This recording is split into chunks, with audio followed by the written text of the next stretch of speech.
vamos a continuar con este que es el coloquio de filosofía subversiva en este segundo día, y vamos a iniciar con la ponencia del maestro Ariel García de Vicuña Gortázar, titulada El filósofo en el agujero. Un fuerte aplauso, por favor.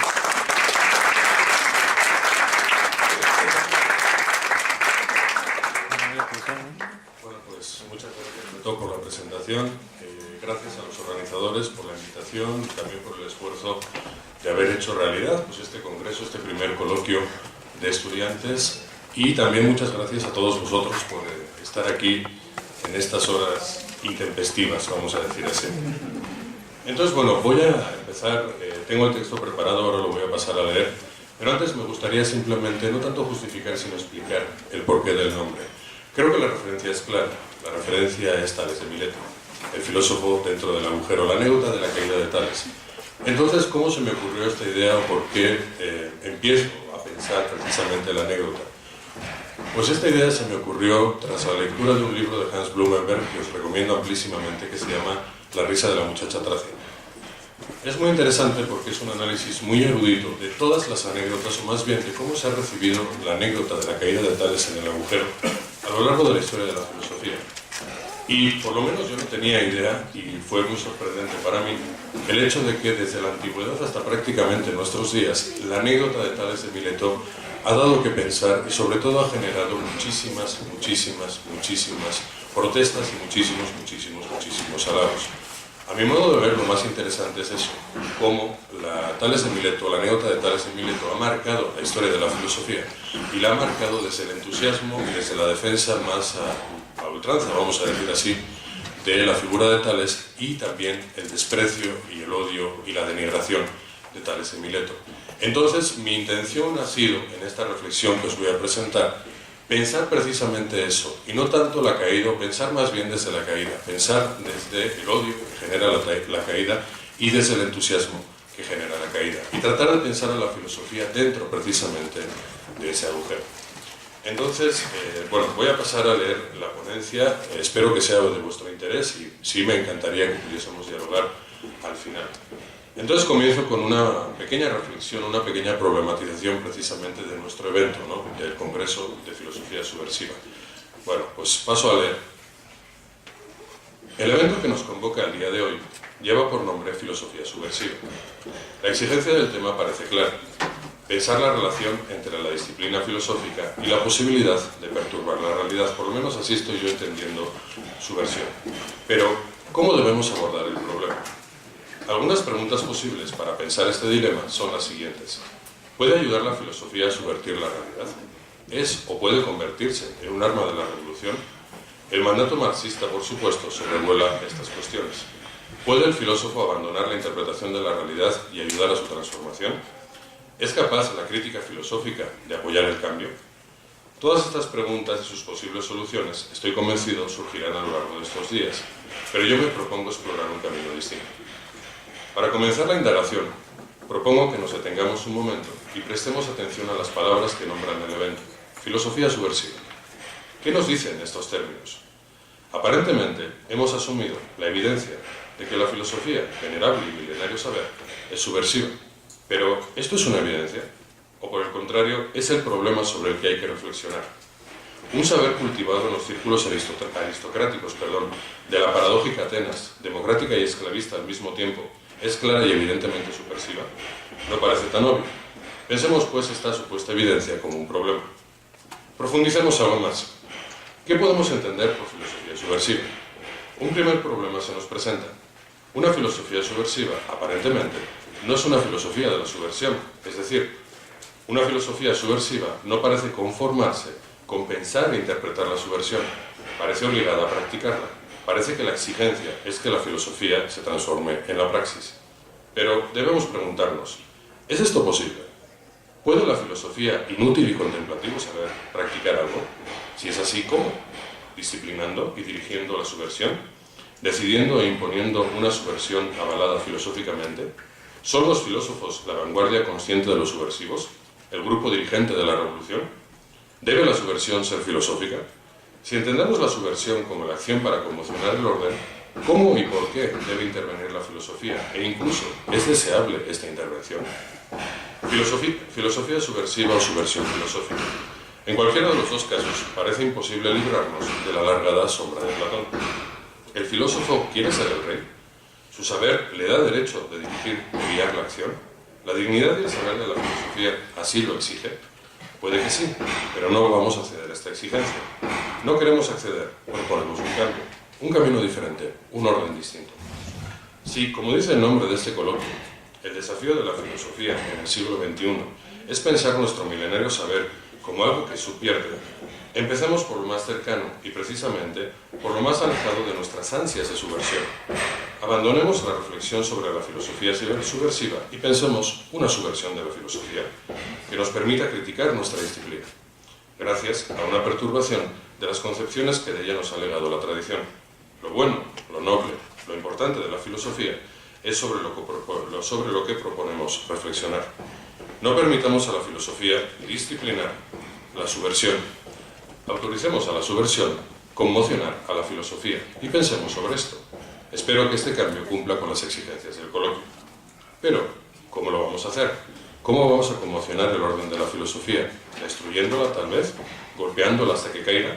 ¿Seremos capaces de hacerlo? ¿Queremos hacerlo? ¿Contemplaremos la destrucción de nuestra disciplina mudos por el espanto? ¿O tal vez nos reiremos sobre su cadáver? La cuestión es que no nos dejemos llevar por el entusiasmo. Unos golpes serán suficientes para generar la conmoción. Aceptemos pues el reto, el desafío que nos propone este coloquio, y para eso demos una vuelta por el inicio. Lo turbio del comienzo es un buen lugar para empezar a pensar la labor de la filosofía en el siglo XXI. Vamos de la mano de Aristóteles. Él nos dirá qué es aquello que estamos por perturbar y veamos si hay alguna pista de cómo hacerlo. Entonces, voy a dar una descripción del segundo capítulo del libro primero de la metafísica, o más bien voy a repetir la descripción que Aristóteles hace de la filosofía. En el segundo capítulo del libro primero de la metafísica, Aristóteles nos presenta la que considera como la opinión común sobre el sabio. Según esta opinión, el sabio domina, en la medida de lo posible, todas las cosas. Este conocimiento no lo adquiere por ser hábil en los saberes particulares que estudian los diferentes objetos. Su objetivo es conocer la totalidad, por lo que su ciencia debe ser otra. El sabio es diestro en el conocimiento de las cosas difíciles. Consagra su vida al saber por puro amor al conocimiento. Es buscador incansable de las causas porque no escoge el saber en función de sus efectos. El sabio no recibe órdenes, ha de ser obedecido por la fuerza de su sabiduría. El conocimiento del sabio, la ciencia de las causas, no es ni productivo ni útil. Su razón de ser es la maravilla y la extrañeza ante las cosas. El provecho para la vida material que las ciencias particulares proporcionan no es acicate para aquel que quiere conocer las cosas como son. La inquietud por conocer las causas de las cosas surgió, nos dice Aristóteles, cuando los conocimientos necesarios para la vida, así como los relativos al placer y al disfrute, ya existían. Con el sustento resuelto y el goce garantizado, los hombres podían ocupar su tiempo en la tarea del filosofar. Liberados de las necesidades de la vida material, los misterios de la realidad esperan ser resueltos. Las cosas, se han transformado en un enigma. Los hombres, algunos de ellos, evidentemente no todos, con estómago satisfecho y existencia agradable, empezaron a filosofar al quedarse maravillados. Las cosas dejaron de presentarse como aprovechables o no, como divertidas o no, como terribles o no. Devinieron extrañas, incomprensibles, maravillosas. El mundo se convirtió en un lugar sorprendente, en un lugar que tenía que ser cuestionado y por lo tanto entendido. Los filósofos también se sintieron interpelados por lo que era chocante para esos hombres liberados de la precariedad material. Pero no se conformaron con eso, y este es un punto muy importante para lo que va a venir a continuación. Progresaron y sintieron gran perplejidad ante las cosas que Aristóteles denomina como realmente importantes, como las particularidades de la luna, el sol, los astros y el origen del todo. Aquellos filósofos que querían conocer por amor al saber tenían en los dioses su ejemplo. Como los olímpicos son, el filósofo quiere ser. Así pues, la ciencia más divina es la que posee la divinidad en grado sumo, o versa sobre la divinidad. Esta también es una definición que da Aristóteles en este fragmento que estoy parafraseando. ¿Qué otra ciencia es esta sino la ciencia de los filósofos?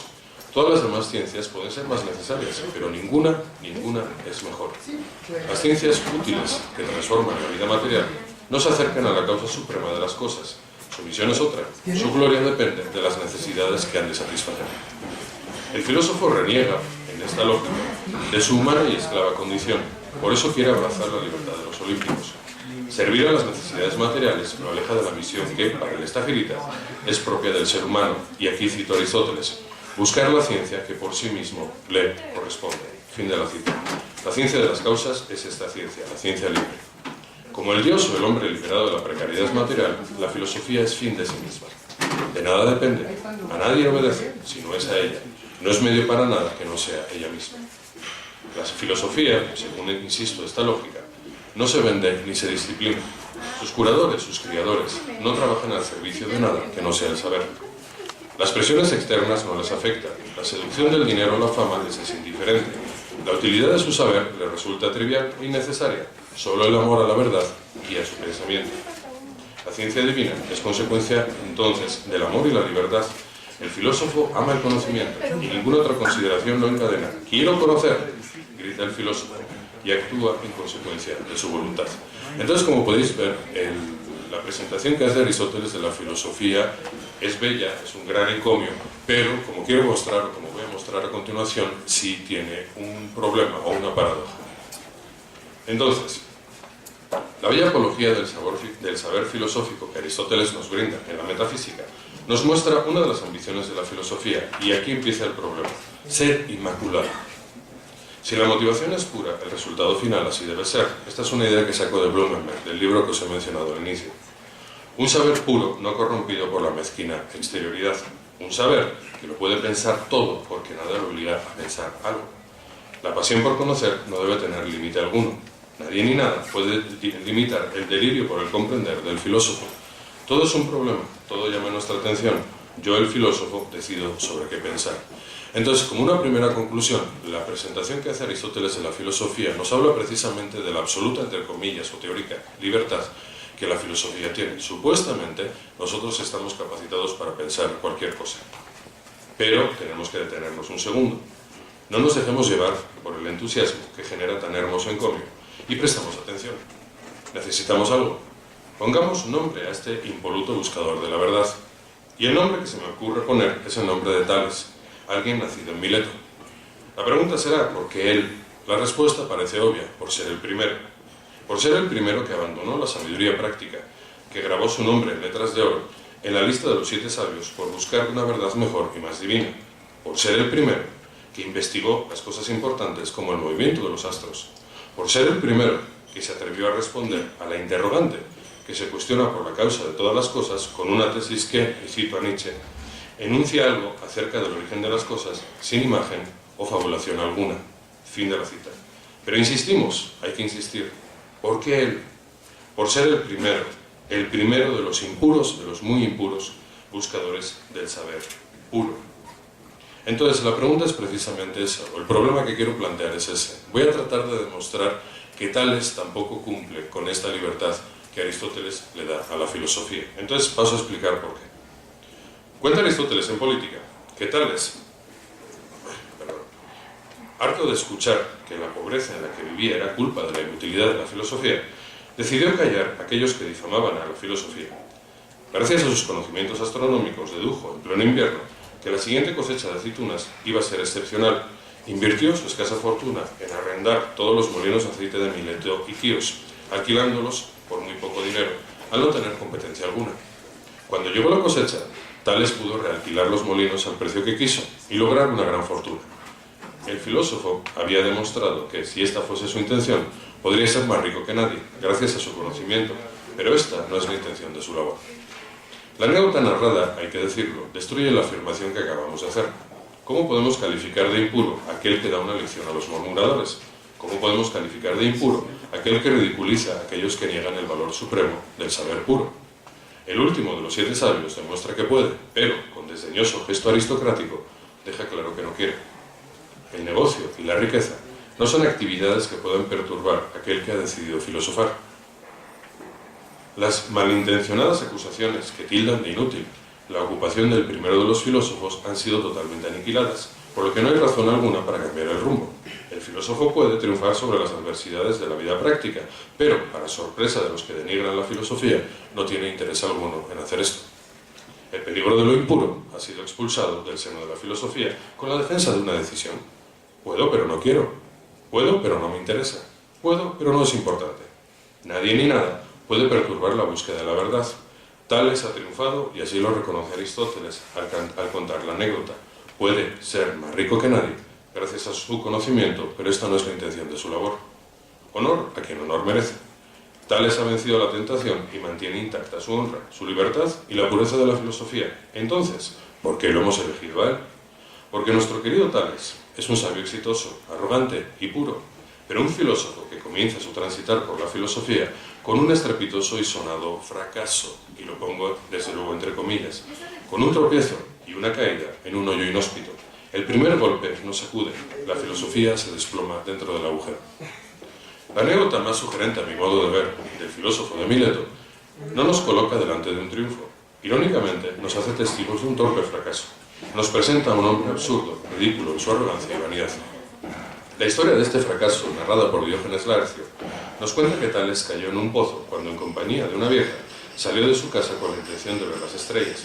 La anciana, al ver a su amo descalabrado, le dijo, y cito a Diógenes Laercio: «¿Y tú, Tales, no puedes ver lo que tienes entre tus pies?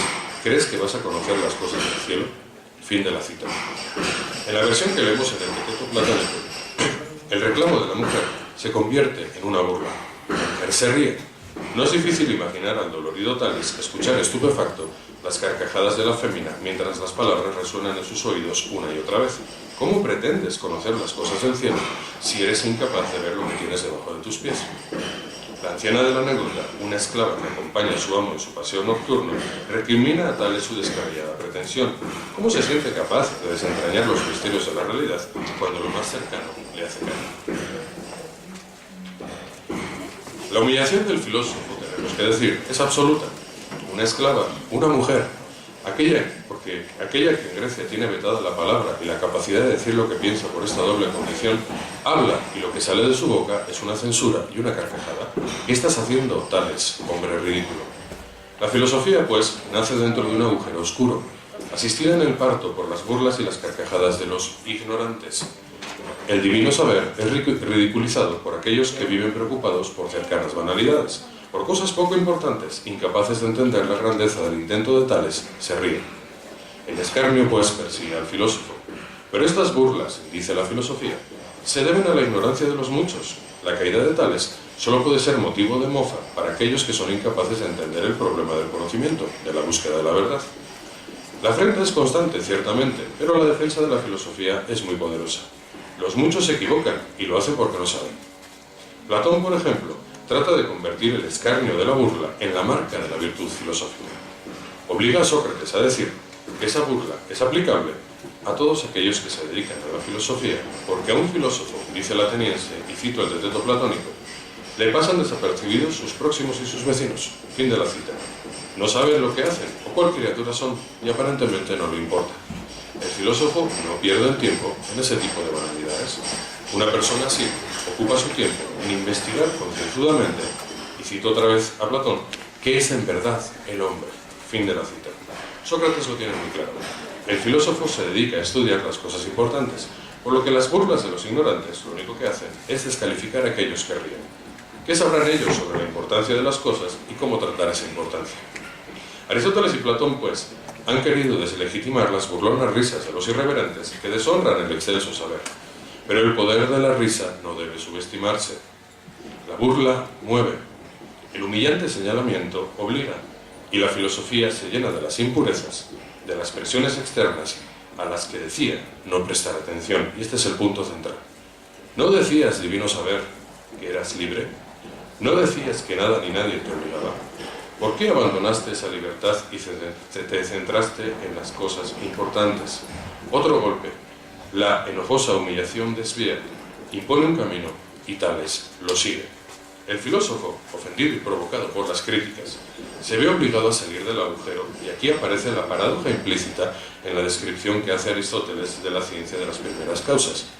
El estagirita, que alaba la libertad de la filosofía, elogia al mismo tiempo a aquellos que se dedicaron a estudiar las cosas importantes, a aquellos que abandonaron esta libertad, a aquellos que hicieron del desprecio de lo indigno y de la pleitesía lo importante, extraña, nebulosa, a mi modo de ver, sobre la que mucha gente opina, camino del filosofar. Entonces, el punto del asunto es que en la tesis que estoy planteando, las risas, entendidas como metáfora, por supuesto, han hecho a la filosofía abandonar esa libertad de la que tanto se jactaba en la definición de Aristóteles. Entonces, siguiendo un poco con la argumentación, al querer escapar del yugo que la risa de la esclava quiere imponer, del estudio de la banalidad y de la despreciable vida práctica, la libre filosofía, se ha colocado bajo otra opresión, sirve a lo importante.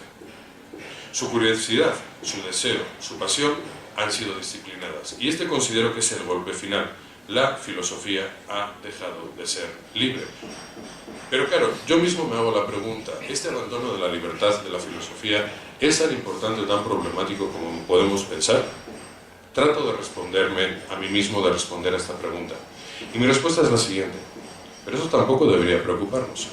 ¿Son tan letales los golpes? Sinceramente no. ¿Qué nos importan las risas y los impactos? ¿Qué importa ceder a las presiones externas? ¿Sería menos impuro obedecer a la demanda de la esclava y estudiar las cosas que tenemos delante de los pies? ¿Por qué no insistir en seguir el camino que marcan las estrellas? O tal vez proponer acurrucarse dentro del agujero y observar sus paredes. Desde luego que sí, o quizás no. Pero puede que también, o probablemente tampoco. O a lo mejor quién sabe, o mejor dicho tú decides. Lo que nos interesa aquí es no olvidar el agujero. Reflexionar sobre las consecuencias derivadas de la traslación, del desplome y las risas de la esclava, de la caída y la indignación de los filósofos. Y la pregunta sería esta, o las preguntas serían mejor dicho estas. ¿Por qué la importancia es tan importante? ¿Por qué a algunos hace reír y a otros indigna? Entonces, el planteamiento precisamente es ese. Este abandono de la filosofía creo que se da precisamente por esas dos cuestiones. Por risas y por indignación. Por lo ridículo y por lo importante. Entonces voy a tratar de pensar precisamente en términos espaciales, voy a tratar de pensar a la filosofía como algo que se ubica en un espacio paradójico, en un espacio que está marcado por esto que para mí son los límites, las risas entendidas metafóricamente y la indignación también entendida metafóricamente. Y bueno, esto que sigue lo he titulado problemáticamente la comedia filosófica. El filósofo que quiere observar las estrellas, insistimos, cae dentro de un oscuro agujero. El camino que toma el serio y taciturno filósofo hace que se desplome abruptamente en un hueco en el que toda su seriedad se convierte en una actitud ridícula que impulsa la risa. La caída ha roto la unión evidente entre filosofía e importancia, y por lo tanto el filósofo se siente fuera de lugar. En vez de las también, entre comillas, acostumbradas alabanzas, sus oídos solo escuchan carcajadas. Se siente como el involuntario protagonista de una vulgar comedia bufa, en la que él es el payaso, como el actor principal de un tosco simulacro. El filósofo no piensa para hacer reír, podemos decir. Su labor no es divertir a las audiencias. Si su quehacer produce la risa, no está donde debe de estar. El divino saber, que estudia las cosas importantes, el cielo y las estrellas, deviene absurdo en el momento en que se enfrenta a la oscuridad y la inmundicia. ¿No es ridículo tratar de conocer lo indigno con aquello que goza de cabal dignidad? ¿No es risible observar la bajeza con la ciencia divina? ¿No es irrisorio y extravagante estudiar lo más bajo de lo material con la ciencia diseñada para estudiar las primeras causas? ¿Pueden los misterios del intestino del mosquito ser dilucidados con el saber de los hombres libres? Pues sí, sí se puede. ¿Quién se acaba de preguntar? ¿Me he vuelto loco y estoy diciendo cosas demasiado raras? ¿Realmente se ha dicho que la filosofía tiene algo que decir sobre la constitución de los intestinos de un mosquito? ¿Cómo es posible? La pregunta evidentemente es totalmente inadecuada. Absurda a más no poder, una vulgar parodia de la filosofía, y este precisamente es el problema. En palabras de Giorgio Agamben, los rasgos canónicos de la parodia son los siguientes, y cito: la dependencia de un modelo preexistente, que de serio se convierte en cómico, y la conservación de elementos formales en los cuales se insertan contenidos nuevos e incongruentes. Esta es la definición de parodia de la cual parto. Fin de la cita. Resulta muy claro. La seriedad de la filosofía se convierte en algo cómico cuando su método es utilizado para estudiar algo tan fuera de lugar como los intestinos de los mosquitos. Así es, por eso nos indigna, por eso también nos hace reír, y precisamente por eso es una de las feroces burlas con las que el comediógrafo ateniense Aristófanes se ríe de Sócrates en su comedia Las nubes. Atenas se ríe de la absurda, inútil y asquerosa filosofía. Bueno, voy a describir un poco la anécdota y luego veréis cómo la voy a utilizar para seguir pensando este problema, ¿no? Entonces, bueno, todo lo que voy a leer a continuación es la descripción de esta anécdota particular en Las nubes de Aristófanes. Entonces, un discípulo de Sócrates le cuenta a Stripsiades, protagonista de la comedia, que Sócrates respondió a una pregunta sobre el zumbido de los mosquitos de la siguiente manera. Tras escuchar la pregunta de Querefonte sobre si los mosquitos zumban por la boca o por el trasero, la respuesta de Sócrates, según cuenta su discípulo, fue la siguiente, y cito: el intestino del mosquito es angosto, y que por causa de su delgadez, el aire lo atraviesa con fuerza, derecho hacia el trasero, y que después, cual con cavidad anexa a la angostura, el culo responde por la violencia del soplido. Fin de la cita. Strepsiades exclama, lleno de admiración, que con qué facilidad podría triunfar en un tribunal aquel que conoce con tanta exactitud los intestinos de un mosquito. El aprendiz de Sócrates añade, acto seguido, que no hace mucho tiempo una lagartija arruinó una de las meditaciones de Sócrates. Mientras escrutaba en plena noche, boquiabierto, las trayectorias de la luna, un lagarto se cagó encima de él. Esta anécdota evidentemente hace reír estruendosamente a Strepsiades, para luego añadir que ya es momento de dejar de admirar a Tales e ir corriendo al lado de Sócrates. Como veis, la cercanía con la anécdota de Tales de Mileto es más que evidente, ¿no? Entonces, ya terminando con la descripción y empezando a interpretar un poco, Aristófanes ríe y hace una advertencia. El conocimiento de los intestinos de los mosquitos a nadie ayuda ante un tribunal. De alguna manera, Aristófanes está recalcando la inutilidad de la filosofía. Y como sabemos, Sócrates aprenderá muy bien esta lección cuando sea juzgado por impiedad. El reclamo con el que la esclava recrimina a Tales vuelve a expresarse. ¿Para qué te sirve aquello que haces si eres incapaz de ver lo que tienes delante de tus pies? Pero Aristófanes, como hemos visto, no se conforma con esto. La filosofía no solo es inútil. En palabras de Aristófanes, la filosofía también es indigna. Sus estudios no se centran en lo divino, sino en lo más bajo y en lo más despreciable. El entusiasmo de Strepsiades nos muestra el camino. Es momento de dejar de admirar a Tales, ciertamente. Ya no es lo suficientemente ridículo ni lo suficientemente repugnante. Tales solo cae en un agujero al querer observar las estrellas. En una vuelta de tuerca de la anécdota del de Mileto, a Sócrates lo mancha lo indigno como consecuencia de su abyecta labor. Un lagarto le cae encima al escudriñar los movimientos de la luna. Lo deshonroso no deja de perturbar la labor de la filosofía. Lo deshonroso siempre está cerca, lo deshonroso siempre incomoda. Entonces, la cercanía con lo inconveniente molesta y perturba. ¿Por qué el saber que está diseñado para estudiar las cosas divinas está rodeado de inmundicias? ¿Son las habladurías de sus enemigos los que crean esta relación que no debe ser? De alguna manera, Aristófanes se inventa esta relación para denigrar a la filosofía a la que tanto odia. La respuesta es no. Lo hediondo intranquiliza al filósofo sin que sus enemigos tengan que colocarlo cerca, y lo vamos a ver en el Parménides platónico. El Parménides de Platón muestra el desasosiego del filósofo por la proximidad de lo despreciable, de la indeseable vecindad, que se tiene que combatir sin descanso. Es necesario que el filósofo, de manera insistente, obsesiva, se dedique a pensar las cosas importantes, y la pregunta es clara, ¿por qué? El joven Sócrates, en el Parménides platónico, que es lo que voy a pasar a describir, está impartiendo una cátedra sobre las formas de las cosas, cuando es cuestionado por el filósofo que da nombre al diálogo sobre la pertinencia de admitir la existencia de formas separadas, de cosas tales como pelo, como barro y como basura. Sócrates responde, bastante indignado, que es en extremo absurdo pensar una forma separada de estas cosas, por mucho que sean algo. ¿Cómo puede haber formas de cosas que no solo son triviales, sino indignas? Pero la irritación y la claridad filosófica de Sócrates ocultan algo. El ateniense admite que en algún momento le atormentó la idea de decidir, y cito, si lo que se da en un caso no se debe dar en todos los casos. Fin de la cita. El problema parece claro. Si hay formas para ciertas cosas, parece lógico pensar que debe haber formas para todo, pero que decidió Sócrates abandonar esta línea de pensamiento por miedo a caer, y vuelvo a citar, en una necedad sin fondo. Fin de la cita. En consecuencia, decidió consagrar sus esfuerzos a esas cosas de las cuales parece indudable que existen formas: la belleza, la justicia, el bien. En resumen, las cosas importantes. El viejo Parménides sonríe ante esta afirmación. Lejos de aceptar esta separación entre lo digno y lo indigno de ser pensado, que Sócrates asume de manera tan tajante, afirma ante el ateniense que llegará el momento en que la filosofía termine de atraparlo y ya no despreciará ninguna de estas cosas. Ahora, por su juventud, presta demasiada atención a las opiniones de los hombres. Entonces, el comentario de Parménides, a mi modo de ver, es en extremo inquietante. La elección de Sócrates es cuestionada con una sonrisa. Las burlas y carcajadas con las que Aristófanes saluda a la labor de Sócrates se han transformado en la sonrisa del filósofo de Elea, condescendiente tal vez, muy probablemente. Entonces la paradoja es la que voy a tratar de presentar a continuación. El comediógrafo se ríe de la cercanía de Sócrates con lo indigno y vil. El eleata sonríe por la falta de interés del ateniense por lo indigno y vil. Así pues, a mi modo de ver, la paradoja se completa. Parménides afirma que la elección por lo importante es consecuencia de las opiniones de los hombres. Sócrates, como tales, también ha renunciado a la libertad de la filosofía por pensar estas cosas importantes. El drama está completo. La tensión prevalece en nuestra representación teatral. Los protagonistas ya han terminado su actuación. La esclava de Tales y Aristófanes se ríen de la incapacidad de la filosofía de ocuparse de las cosas importantes.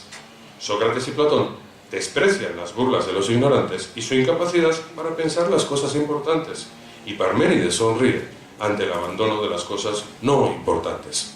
Risas, indignación y una sonrisa. Inutilidad, importancia y libertad.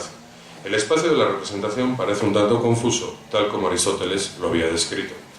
El encomio que el Estagirita hace a la filosofía señala, como hemos visto, estos tres impulsos como partes sustanciales de la filosofía. Ella aparece cuando los saberes útiles ya han cumplido su trabajo. Es el momento de la inútil contemplación. No se conforma con los problemas de la multitud y se dedica a pensar aquello que se dice es realmente importante. No se deja arrastrar por las consideraciones externas a ella misma, pero esto genera un problema, risas, indignación y una sonrisa. La pregunta es, ¿cómo articular estas fuerzas? O más bien, ¿es posible articular estas fuerzas? ¿Qué tipo de lugar organizan estas pasiones? Las risas de Aristófanes y la esclava, la indignación de Sócrates y Platón y la sonrisa de Parménides abren un espacio para la filosofía en el cual sus ansias de pureza parecen imposibles de lograr.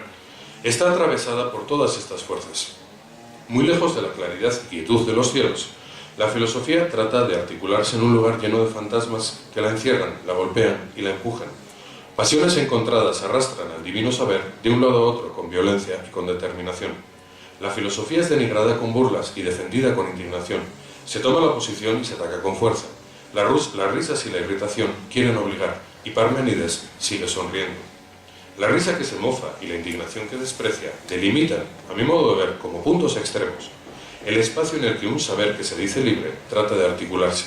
Como límites que se niegan el uno al otro, tratan de convertirse en el único foco de atracción y disciplinar las elecciones del filósofo. Deja de perder tu tiempo con las cosas que para nada sirven. Solo lo útil es importante, dice la risa. Deja de perder tu tiempo con las banalidades de la multitud. Solo lo divino es importante, dice la indignación, y Parménides sigue sonriendo. La feroz disputa descubre el espacio de la filosofía como un espacio paródico.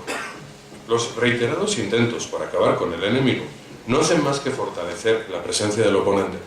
Cuanto más ruidosa es la risa o más profunda la indignación, más presente está aquello que hace reír o que indigna. La negación fortalece al fantasma. Cito otra vez a Gambler. La parodia no solo coincide con la ficción, sino que constituye su opuesto simétrico. Porque la parodia, y este es el punto central, no pone en duda, como la ficción, la realidad de su objeto. Este es, de hecho, tan insoportablemente real, que se trata más bien de tenerlo a distancia. Fin de la cita. La risa muestra aquello de lo que se ríe. La indignación señala hacia aquello que hace enfurecer. Las vehementes y ardorosas pasiones que la filosofía hace surgir señalan al objeto de sus arrebatos. Entonces la tesis que estoy presentando, a fin de cuentas, es que en el momento en que se niega, en el momento en que se ataca, es donde aquello que se quiere negar aparece, mejor dicho, con más fuerza. Entonces, al obligar a Sócrates, y evidentemente menciono a Aristófanes, a pensar filosóficamente los intestinos del mosquito, al hacer que un lagarto le caiga al contemplar los cielos, al ridiculizar a la filosofía, al hacerla compañera de las más absurdas e inútiles tareas, al unirla con lo más bajo y repugnante, Aristófanes muestra aquello que quiere negar, que es la libertad de la filosofía. Y Parménides sonríe, y Aristóteles asiente. El saber libre puede elegir dedicar sus esfuerzos y desvelos al estudio de lo indigno. Los saberes útiles no. Los saberes útiles están obligados a trabajar para satisfacer unas necesidades, unas exigencias que es necesario cumplir. La filosofía no, es libre de perder el tiempo.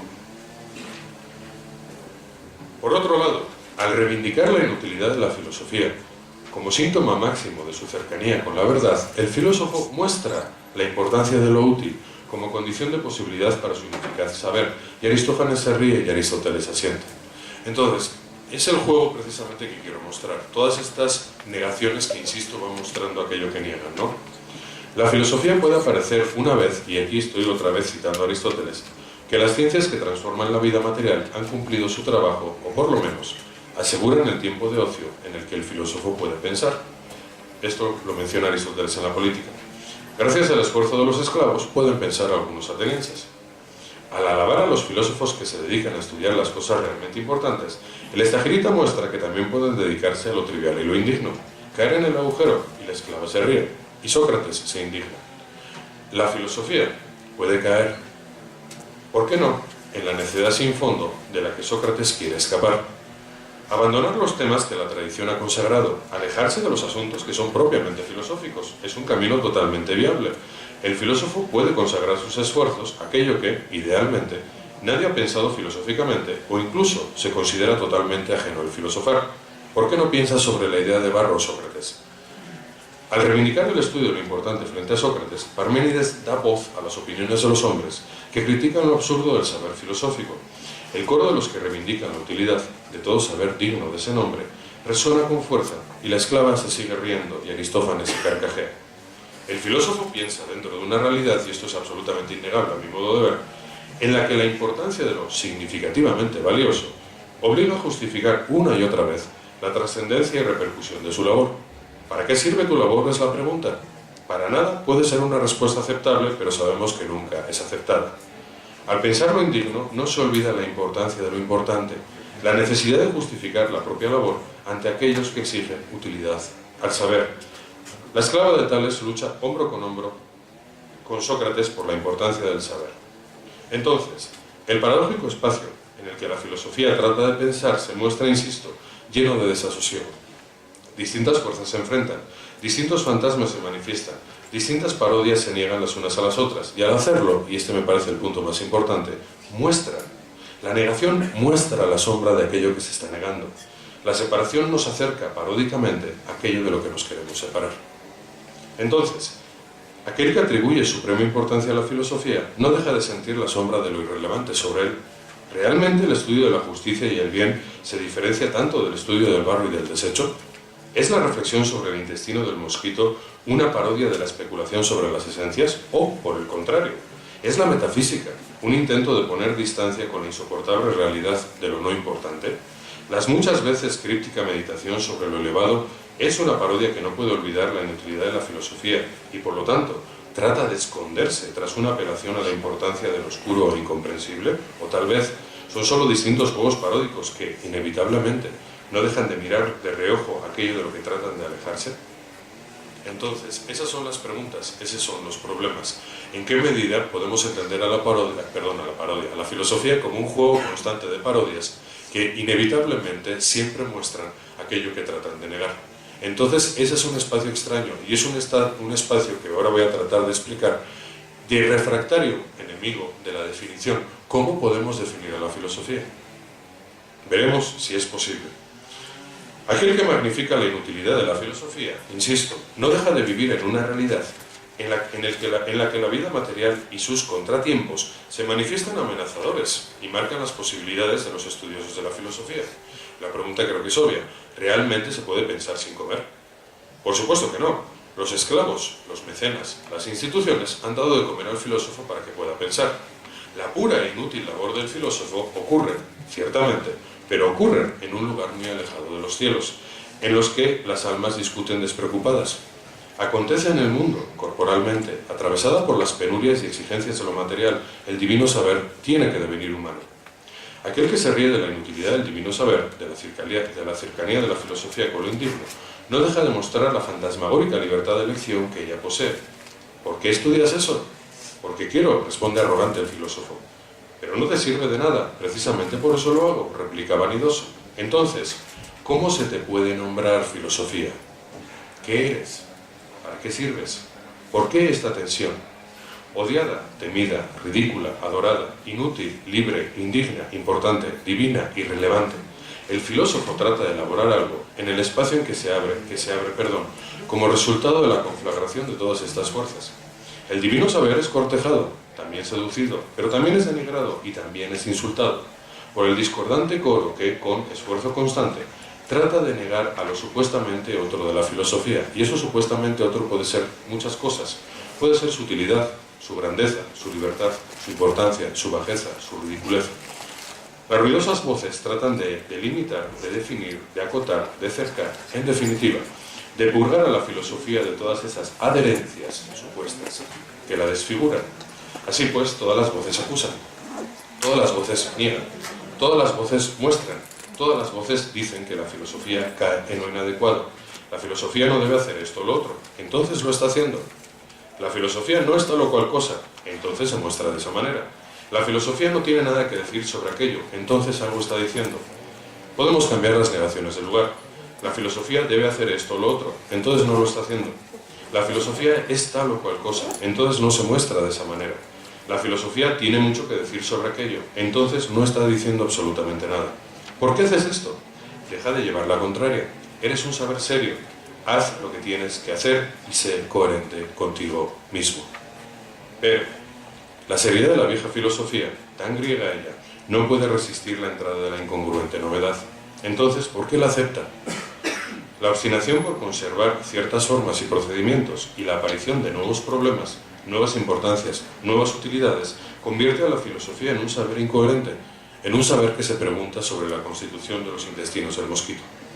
Los modos y elementos formales de la filosofía siempre se llenan de manera muy extraña de elementos novedosos e incongruentes que transforman inevitablemente a la filosofía, y las voces lo señalan, y las voces tratan de eliminarlas. Pensar eso no es lo que te corresponde, ni lo que puedes hacer. ¿Cómo puede entonces el vetusto y 1000 veces definido saber adaptarse a lo nuevo sin dejar de ser lo que es? A mi modo de ver, convirtiéndose en una parodia. La aceptación de la novedad implica que el trabajo filosófico se opone a las atronadoras voces que le dicen así eres con la fuerza de lo paródico, y esa fuerza de lo paródico se puede resumir en la siguiente expresión: así es demasiado, y es una expresión que sacó de Gamble, por supuesto. Los contradictorios intentos por negar la validez de todo aquello que, según no es la filosofía, son desafiados con una resistencia paródica. ¿Eres importante? Sí, pero pienso lo indigno. ¿No eres importante? Sí, pero soy respetada. ¿Eres inútil? Sí, pero pienso la utilidad. ¿Eres útil? Sí, pero no se sirven de mí. ¿Eres libre? Sí, pero estoy atravesada por las obligaciones. Entonces, en esta apertura del pero, en esta resistencia, no es tanto volver a definir o definir de manera contraria a la filosofía, sino abrirla problemáticamente, abrirla en un espacio de resistencia que acepta y al mismo tiempo niega, en una no definición que a mi modo de ver es altamente interesante. La resistencia, el pero, ubica el quehacer filosófico en una problemática tirantez, en un, y cito a Gamble, en un umbral, tensionado, el quehacer filosófico, obstinadamente entre realidad y ficción, entre la palabra y la cosa. Incongruente e inadecuada, siempre incongruente y siempre inadecuada, la práctica de la filosofía se encuentra dentro de esta tensión, de este espacio paródico. El ejercicio filosófico aporta un reparo, una dificultad que disloca la claridad de la definición que muchos tratan de aportar a la cosa filosófica. Su afición por las novedades muestra lo excesivo de las determinaciones que tratan de encerrarla. La palabra no puede delimitar aquello que tiene la costumbre de estar fuera de lugar, de estar entre. ¿Qué haces? Hago esto, pero también hago lo otro. ¿Qué eres? Soy esto, pero también soy lo otro. ¿Cómo te puedo nombrar? Así, pero también de la otra manera. La extraña inclinación de la filosofía por fijarse en todo descoyunta los intentos por encerrarla y por lo mismo no es posible acotar su labor, sus objetos, sus posibilidades, sus virtudes y sus defectos. El quehacer filosófico mantiene la tensión entre lo arcaico y novedoso, entre lo conservador y lo audaz, entre lo tradicional y lo extraño, siempre es un problema. Las viejas formas aceptan lo nuevo y devienen parodia, devienen irreductibles a la delimitación. No se dejan dirigir y por eso aceptan el riesgo de ser grotescas e insignificantes, o gloriosas y venerables, o desesperantes e indignas. La constante incongruencia en la que caen las viejas formas de la práctica filosófica convierten al antiguo saber en un problema. Al buscar la claridad de los cielos, el filósofo cae dentro del agujero en el que Tales cayó, y no desaprovecha la oportunidad. La curiosidad por lo nuevo le obliga a estar allí, fuera de lugar, lejos de los viejos temas, equipado con los trasnochados utensilios. Entonces, lo voy a presentar metafóricamente, pero de alguna manera la idea central, espero que haya quedado clara, ¿no? Es esta unión entre esas viejas formas filosóficas y los nuevos temas. Por eso hablo de los trasnochados utensilios que sirven, bien, mal, o mejor dicho, paródicamente, para tratar de entender o de conocer los nuevos problemas. El filósofo se enfrenta a la oscuridad de lo desconocido con las herramientas que porta. Temeroso pero incisivo, palpa las paredes del agujero en el que trata de orientarse. Trata de iluminarlas con la vieja lámpara que porta. ¿Es la herramienta adecuada? Es la que usa y de algo le sirve. Algo podrá decir sobre lo que ve. La luz de todos los cielos que ve más allá del hoyo le llaman, le combinan a salir de ese lugar, pero no lo hace. ¿Por qué? Porque eso sería demasiado. Fuera de la comodidad de la tradición filosófica, se ubica paródicamente, resistentemente, entre lo antiguo y lo nuevo, entre lo digno y lo indigno, entre lo importante y lo no importante. Dentro de un agujero oscuro que quiere iluminar con una luz que oscila muy temblorosa, y definir este extraño comportamiento siempre es excesivo.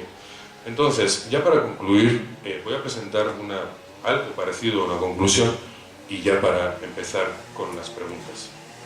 Entonces, siendo honestos con la intención de supuesta intención de esta ponencia, ¿hemos logrado subvertir a la filosofía? Probablemente no. Nos conformamos con nombrar a la filosofía como subversiva, sí, pero eso es demasiado. Es demasiado claro, es demasiado bueno, es demasiado importante. Mostrar este exceso vuelve a meter a la filosofía en el agujero, en el claroscuro lugar en el que resiste paródicamente el intento de clarificación de la definición desde una nebulosa de comportamientos paradójicos que siempre la colocan entre todas las definiciones con un pero, siempre con un pero, que abre el problema una y otra vez de aquello que es, de cómo debe comportarse, de qué puede hacer. Así pues, ¿eres subversiva, filosofía? Sí, pero no lo soy. Sí, pero no de esta manera. Sí, pero actúo como si no lo fuese. Son las intranquilizadoras respuestas que la práctica de la filosofía opone a esta y a muchas otras preguntas que tratan de delimitar de una vez por todas aquello que la filosofía es. Es por eso que resiste. Es por eso que sonríe como Parménides. Y es por eso que sigue contestando siempre lo mismo. Sí, pero así es demasiado. Muchas gracias.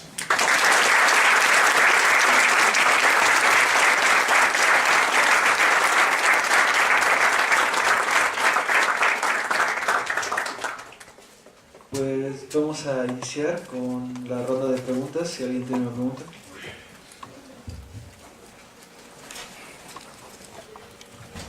Gracias, pues felicitar al maestro Arre. Fue interesante porque parecía que, como dicen los músicos, ¿no? Armaste una construcción en el tiempo. O sea, bueno, yo así lo percibí. O sea, primero lo anuncias provocador y haces un cierre. O sea, vamos, cierras la idea. O sea, si lo provocas, pues bueno, terminó. Ahora, yo te voy a decir mi opinión. Desde luego te felicito, me gustó. Pero esa sensación medio, sin que este calificativo implique, oye, no, esa es lo que mi percepción. Ahora, me parece, no sé, que pudiera ser quizás un problema perenne de la filosofía, esto del agujero. Para empezar, o sea, lo primero subversivo es que empleas una imagen. Ya creo que no es obsoleto, sino es una herramienta, como tú dices, el concepto, pero ya no más referencial. O sea, son las imágenes a las que se requiere acudir ahora. O sea, es una doble herramienta, ¿no? La imagen, el concepto. Más la imagen, pero de repente nos apoyamos en el concepto. En mi opinión, sigue el agujero. Ahora, ¿cuál es nuestro agujero ahora para los que nos dedicamos?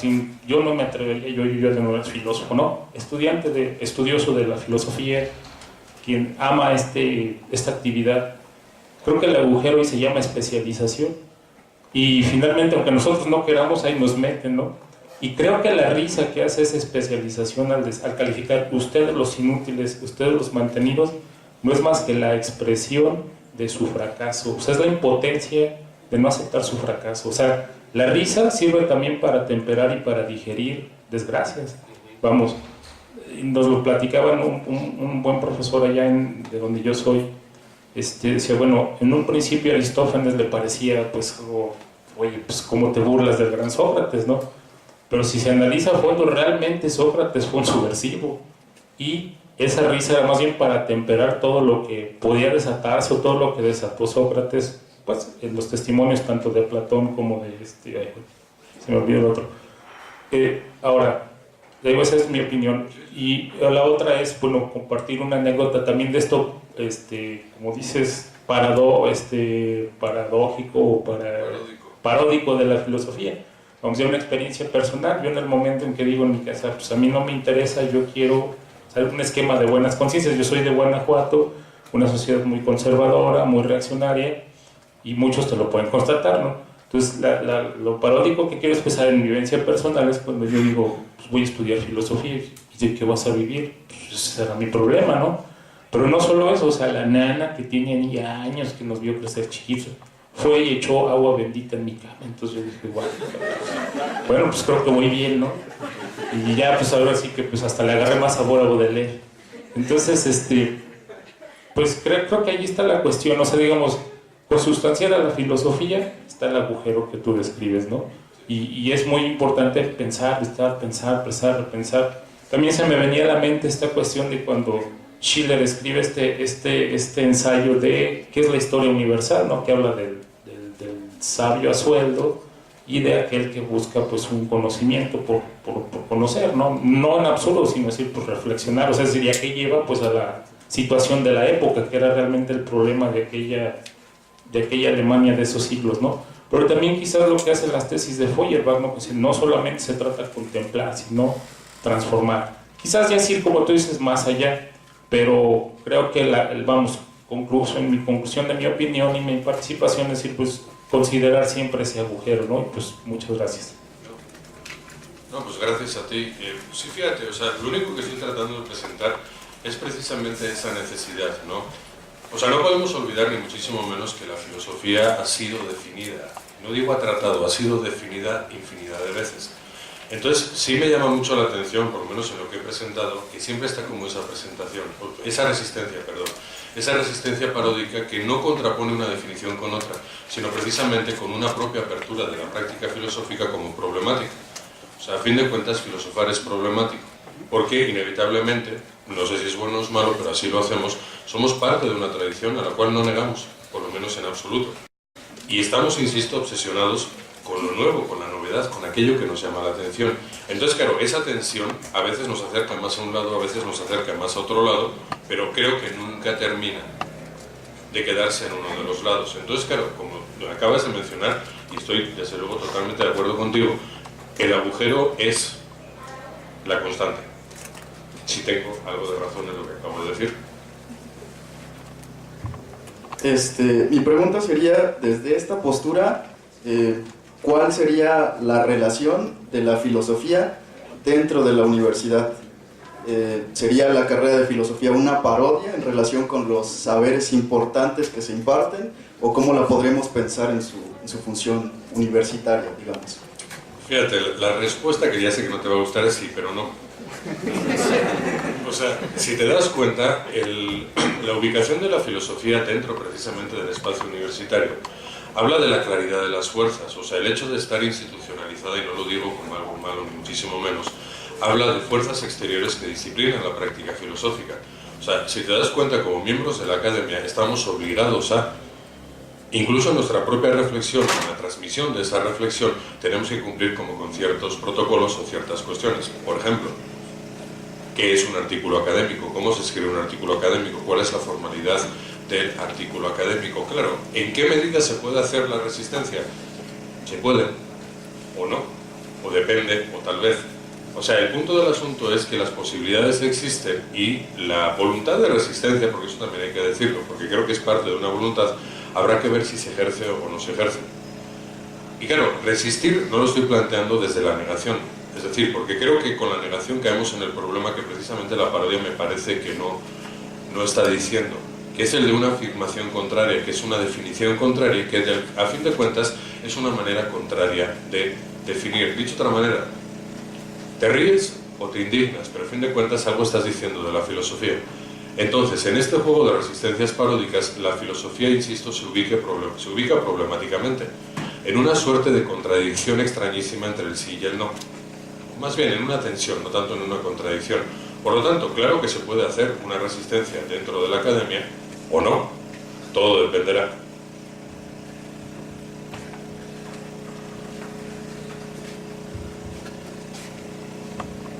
¿Qué tal, profesor? Pues bueno, usted mencionaba estos tres factores, ¿no? La risa en Aristófanes y el esclavo, ¿no? Que bien, a su vez también puede ser como una liberación de, pues de, digamos, enojo de la sociedad, ¿no? Digamos, un Anito que ataca a Sócrates, pues mejor me río y más bajita la mano. Luego habla de la indignación, ¿no? Que es el, sí, ¿no? El despreciativo hacia lo demás. Vamos a defender la filosofía diciendo que ustedes están ciegos. Y luego la libertad de acción, pues en el hoyo me quedo y juego con lo que hay en él, ¿no? Habría, o más bien, sería posible, digamos, para un estudiante de filosofía, alguien que pretende ser filósofo, de alguna manera unir estos tres factores en una acción, o definitivamente cuando yo me voy al semillero zapatista, tengo que ir con la indignación y con lo despreciativo a lo demás, porque tengo que cambiar la sociedad. O bien, lo contrario. ¿Puedo yo unir estos tres factores en una postura? O de plano, o me tengo que reír, o tengo que indignarme, o tengo que actuar libremente. ¿Se pueden solo separadas? Fíjate, lo que yo he tratado de plantear, creo que hay un intento por separar, creo que hay un intento precisamente porque se acepte una de las posturas. Claro, nosotros estamos acostumbrados a seguir, digamos, la estela de Aristóteles, de Sócrates, de los grandes, vamos a decir así. Entonces, si te das cuenta, yo estoy convencido, no sé qué sensación habéis tenido, pero en el momento en que he hecho la descripción con Aristóteles de la filosofía, uno puede sentir su corazón lleno de orgullo por ser miembro de esa gran tradición. Entonces, en cierta manera, la filosofía trata, o se ha tratado de definir, por lo menos en los grandes nombres propios que yo he mencionado, como algo importante, como algo divino, como algo que está más allá de las banalidades del ser humano. Se puede, es lo que se ha tratado de hacer, separar, a eso es a lo que me refiero. ¿Cómo puedes unir las dos cosas? Yo creo que no es que puedas, es que es inevitable. O sea, dicho de otra manera, a mí me parece que la propia práctica de la filosofía tiene esta condición paródica. Si no, no la entiendo como práctica de filosofía, si no la entiendo como un ejercicio de risa denigrante en el caso de Aristófanes, de indignación. Y creo que la clave es precisamente la libertad, pero que, insisto, es una libertad situada, no es una libertad absoluta. O sea, es una libertad que depende de muchos factores y no podemos ser tan ingenuos de pensar que podemos hacer lo que queramos. Entonces, claro, creo que la práctica real, si me permitís la extraña expresión de la filosofía, siempre tiene en cuenta, tal vez inconscientemente, los tres elementos. Porque claro, uno se siente poderosamente influido por la tradición y al mismo tiempo se siente poderosamente atraído por la novedad. Y entonces en esa tensión es donde el filósofo se mueve. Claro, como estudiante de filosofía, ciertamente, el disciplinamiento tradicional es muchísimo más grande.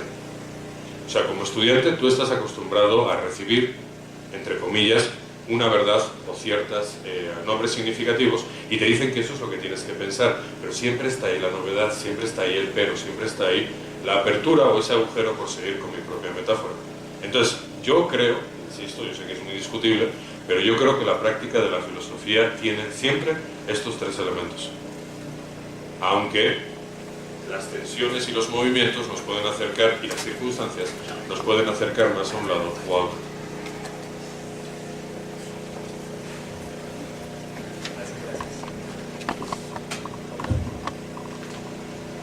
Buenos días, bueno, muchas gracias.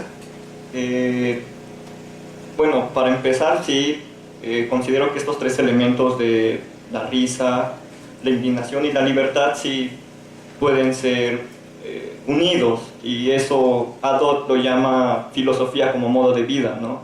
El epicureísmo es un modo de vida. Hay indignación ante la consideración de los dioses como seres con características humanas. Por eso el Dios debe de ser perfecto y no debe de tener una voluntad que decida entre, o más bien que manipule la vida de las personas. Y también hay cierta risa respecto a lo humano. No seas, perdón por la palabra, pero no seas tonto. No pienses que la muerte, digamos, es una afección. No es nada en relación a nosotros, es privación de sensación, todo bien y todo mal reside en ella. Y también hay libertad en cómo, digamos, satisfacer tus necesidades. basta solamente con un queso y un vino para ser feliz. Y bueno, esa es una consideración. Respecto a lo de esta imagen del filósofo en el agujero, es realmente muy buena porque, bueno, teniendo en cuenta la tradición, teniendo en cuenta a Heráclito y a Genófanes, ellos en algún momento, Heráclito va a decir, la naturaleza va a esconderse. Entonces esta imagen, no sé si lo entendí bien, pero simboliza este alejamiento del hombre respecto a lo que investiga. Es entre más se va inmiscuyendo en las cuestiones divinas, más se va alejando. Y en algún momento también devela Heráclito lo ridículo del humano, cuando hace esta comparación en alguno de sus fragmentos, cuando compara al hombre, ¿no? Lo compara con el mono. De alguna manera también es una forma de develar las pretensiones humanas y del humano también. Y Genófanes también nos va a decir, ¿no? Si los caballos fueran como nosotros, sus dioses fueran también caballos, ¿no? Y dentro de estas consideraciones acerca de este filósofo en el agujero que se mueve a tientas realmente, pues más adelante van a haber lecturas que presuponen ya una rotura de lo humano respecto a la naturaleza en la antigüedad, y esas son de María Zambrano, de Karel Kosik, ¿no? Donde María Zambrano nos va a decir que la filosofía es ya no una subversión, pero sí es una transgresión hacia la naturaleza, donde el filósofo que se aleja del camino del poeta transgrede ya la naturaleza y transgrede ya el asombro con la pregunta y con la duda, ¿no? Igual Karel Kosik nos va a decir que el hombre no se enfrenta al mundo de una manera prístina, tiene que hacer un rodeo, y ese rodeo es el rodeo de la cultura, del lenguaje, donde tiene que nombrar, y en tanto inaugura el lenguaje, entabla otro velo hacia la naturaleza y ya se va alejando aún más la naturaleza, va cayendo aún más en ese hoyo. Bueno, es como yo entendí lo que planteaba. Y bueno, quizás esta lectura pueda ser, digamos, sí, es objetable, porque los que están muy adentrados en el pensamiento antiguo, van a decir que realmente estas lecturas van a ser un tanto no fieles al horizonte de comprensión griego, porque esta distinción entre separación-objeto que intento, digamos, que es como lo comprendí, lo del agujero, que se separa realmente el hombre de su objeto de estudio, y en tanto se separa de ello, empieza a ser criticado y burlado, porque nunca va a poder llegar a ello, en alguna medida. Ya tenemos ahí el ejemplo del carro alado, del Fedro, donde por más que se eleve el carro, nunca va a vislumbrar el Edén o el espacio suprasensible, perdón, donde llegan los dioses, donde llegan los demás carros de los demás dioses. Por eso digo que esta lectura no puede ser, digamos, del todo aceptable, y porque, bueno, la transformación de una metafísica así entendida a una teoría del conocimiento, pues no se va a dar sino hasta el siglo XVI, XVII, ¿no? Pero bueno, es como lo entendí, es como la rotura del hombre, la escisión respecto a su asombro. Fíjate, el problema, de alguna manera, una de las partes del problema que he tratado de plantear es cuál es precisamente el objeto de la filosofía. O sea, es decir, bueno, creo que ha quedado claro, hay un lenguaje muy metafórico en mi ponencia. Entonces no es tanto pensar los cielos como una realidad posible de conocimiento, sean lo que sean los cielos, o no es tampoco pensar el agujero como una metáfora solo de la naturaleza, sino precisamente como una imposición de un camino. O sea, lo que me refiero es, cuando Aristóteles alaba a aquellos que se dedican a estudiar las cosas importantes, la palabra alabanza es la que más me interesa. O sea, Aristóteles nos está marcando un camino, nos está marcando una necesidad. Claro, yo sé, y lo que estás planteando estoy totalmente de acuerdo contigo. ¿Cuáles son las cosas importantes? ¿Cómo podemos definir las cosas importantes? Llevamos 24 siglos, por utilizar una fecha, definiendo cosas importantes y tratando de estudiarlas. Entonces, claro, ese replanteamiento constante de lo importante, o incluso el abrazar a lo no importante, por eso he sacado a colación el Parménides platónico, nos habla de esa libertad de elección, que es problemática y que, como muy bien acabas de mencionar, es oscura. ¿Cómo podemos pensar eso? Cuando es una novedad, cuando es un problema. Ahí precisamente me parece que está esta extraña conjugación de todas estas fuerzas tensionales, que a mi modo de ver marcan una práctica que es la nuestra, o por lo menos es una práctica que yo le tengo mucho cariño y mucho aprecio, pero sé que es problemática. Y todos estos problemas también son evidentemente importantes. ¿Qué pensar y cómo pensarlo? Ciertamente. Bueno, no sé si, como, espero poder, es como una especie de comentario o pregunta, espero poder articularlo y discúlpenme si no digo nada.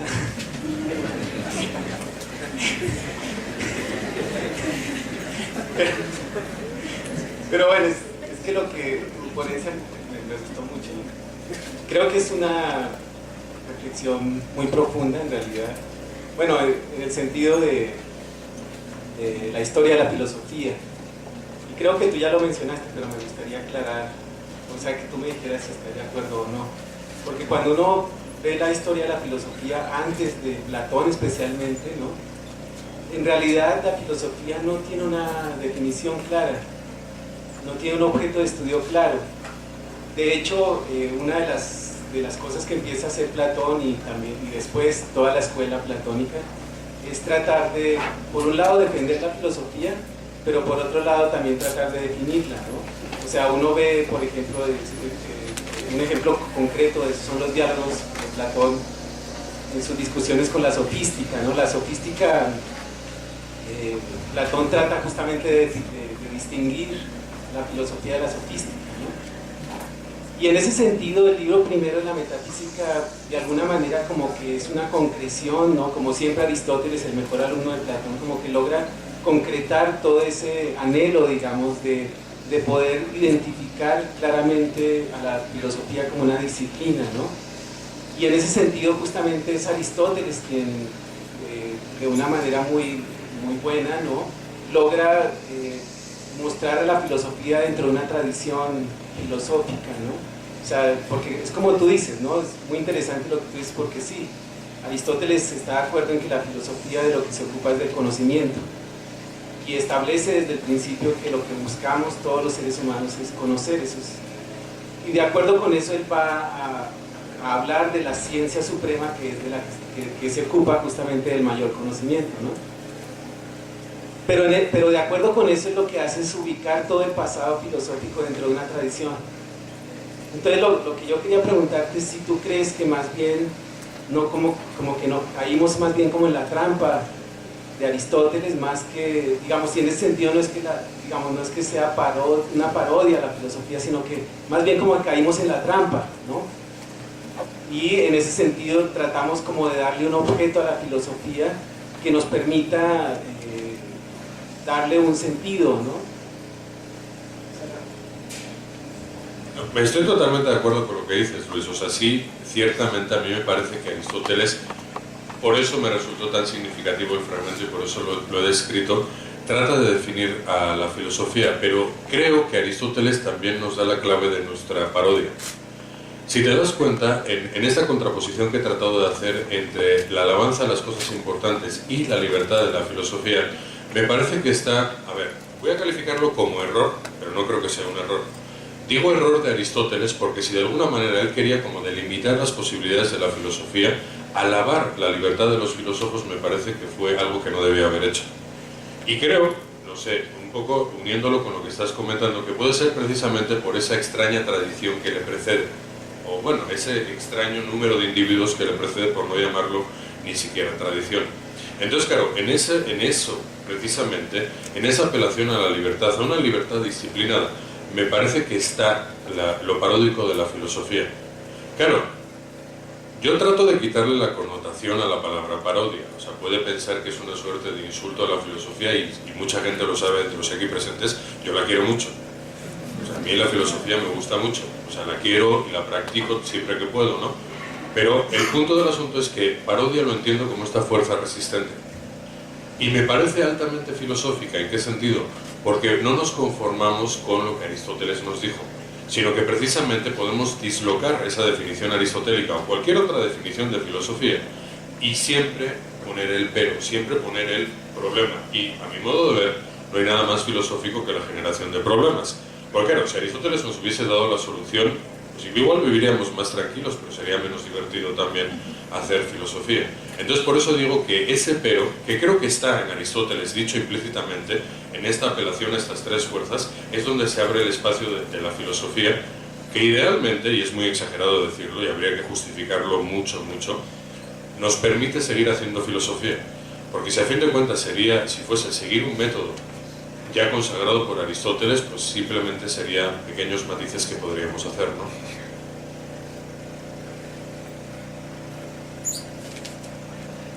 Pues bueno, les vamos a pedir que por favor continúen en sus asientos en los que preparamos la siguiente mesa y le vamos a hacer entrega de esta subversiva constancia al maestro Andrés.